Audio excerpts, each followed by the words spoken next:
We love to travel, and as much as we love to explore Canada and the USA in our tiny home on wheels, we thought it was time to make a trip to one of Europe's most underrated countries. For the past 2 videos, we have been exploring the small Baltic nation, and this week, we're about to learn more about its rich history.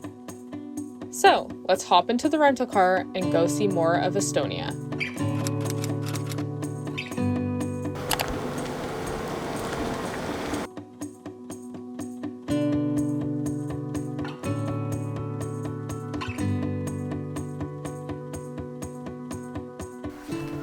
Now we get to see this okay looking, I almost said sunrise.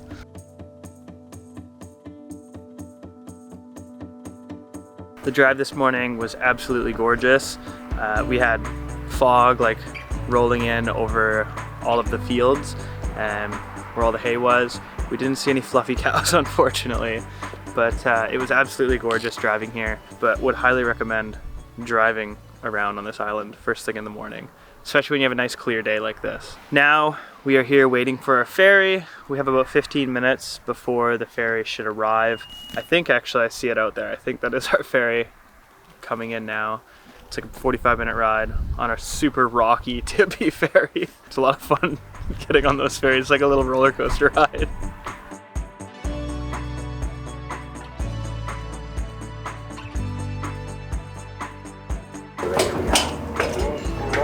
See our car from here. We can check in on our car. Stand up here and watch thieves at work. Hey! So this ferry we got on expecting it to be like tossing us around like it was yesterday, but actually the water is so calm this morning. There are hardly any people on this ferry. It's so beautiful. The sun is still just rising over the mainland, and it's just the most beautiful, calm sight that we weren't expecting. We were like gearing up to be tossed all around, but I guess the water was just choppy yesterday.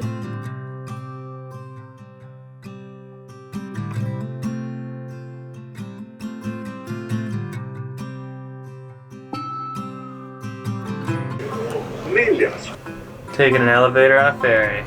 Weird. Technology's like crazy, dude.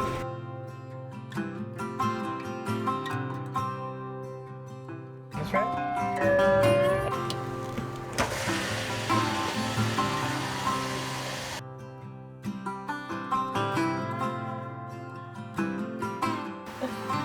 I didn't mean to dress like I was a part of the cast. It's a cute outfit, but you look like you could tell me, you know, what is on the lunch menu today. I'm taking off the bandana because I look too much like I was a part of the staff or something. Or people are gonna think I'm the ghost haunting the museum. Now I have to be honest and say that we're not exactly the biggest believers in ghost stories. Regardless, today we are visiting the stunning Haapsalu Castle, where we will learn more about the legend of the White Lady. In the Middle Ages, women were not allowed to visit this castle, and if they disobeyed, the punishment was death. But one of the boys fell in love with a girl, so he dressed her up as a boy to come sing in the church choir. They ended up finding out that they were being deceived, and the bishop ruled that she would be boarded up in the church, and the boy was actually sentenced to starve in the dungeon. So in the final days of her life, she could be heard crying and screaming before she finally fell silent, and they did some construction on the church, and it is thought that the reason that the mysterious figure appears in the window is because when the full moon hits at a certain time, you can actually see a little bit of a shadowy figure on the window. Now, whether this has to do with the White Lady or it has to do with the church's construction is a mystery, but Rachel heard some singing when we first came to the castle, and I didn't believe her because the singing had stopped, but periodically it does come on, and I think you can hear it right now.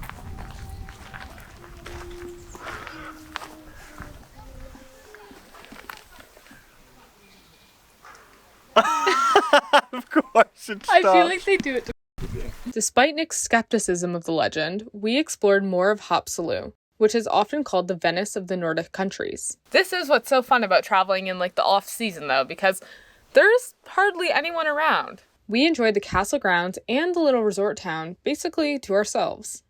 And just a short drive out of town, we were about to find some ruins with a sad romantic story. So just under 5 kilometers away from the castle is another castle that is not really a castle anymore. Actually, it never was completed. And in today's day and age, they are ruins. So we are the only people here besides one other car, which is amazing. So we're gonna go check them out and tell you the story.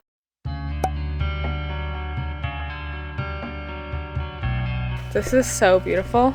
I always wonder how these things are constructed, because anytime you go to like ruins or like old buildings or castles or whatever it is, you always just see like the base of the structure, but you don't see any of like where the stairs would have been or like... Right. So like I said earlier, this castle was actually never completed, but there's actually a love story behind it. First, you'll have to know that this castle was meant to be an exact replica of the Meeresburg Castle in Germany, and here's why. Count Ungern fell in love with the lord's daughter of the Meeresburg Castle, but she had promised to spend her entire life in that castle. But he was in love, so he proposed to build an exact replica of the castle right here. And I guess she agreed to do it because, like, technically she would be upholding her promise. But the story is that the construction was completely stopped when she fell ill and died. So it does have a sad ending, but it's very cool that we get to walk around it today. We spent the next hour and a half driving back to Tallinn, where we checked into our hotel.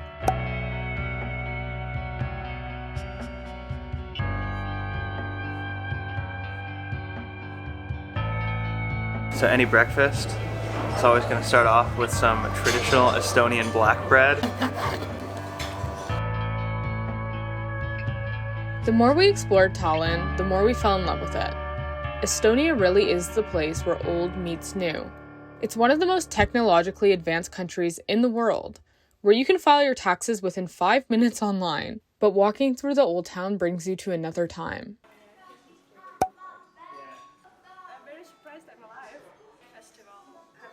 So this time when we came back to Balti Jaam, because we're not hungry this time, so we didn't have to rush to get food. We're now upstairs where there's a vintage market, antique shops, and our friend here is showing us a lot of the antiques, and a lot of the antiques are Russian because of their former occupation of Estonia. Russia's occupation of Estonia is not a time that's looked back on fondly by most Estonian people. In fact, Estonia has been invaded multiple times, but their resilience is evident all around you.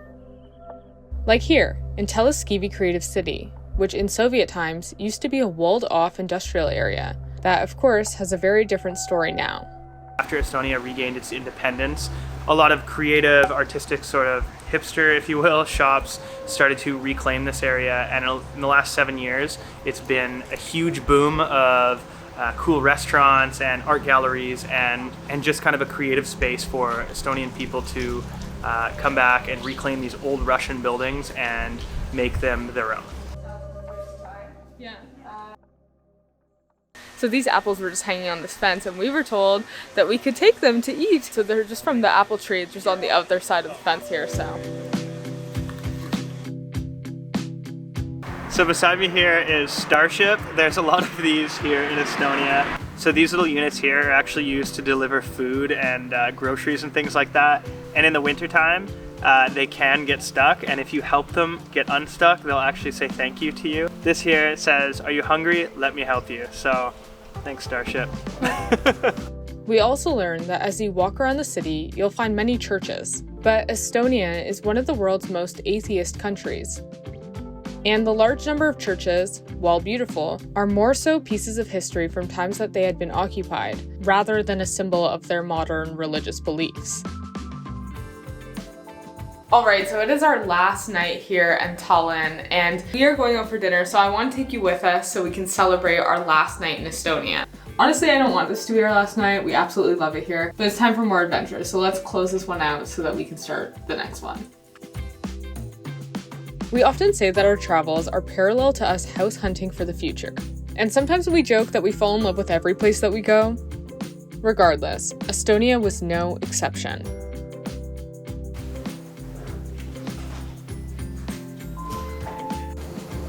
Bye, Estonia. Until next time. And there will be a next time.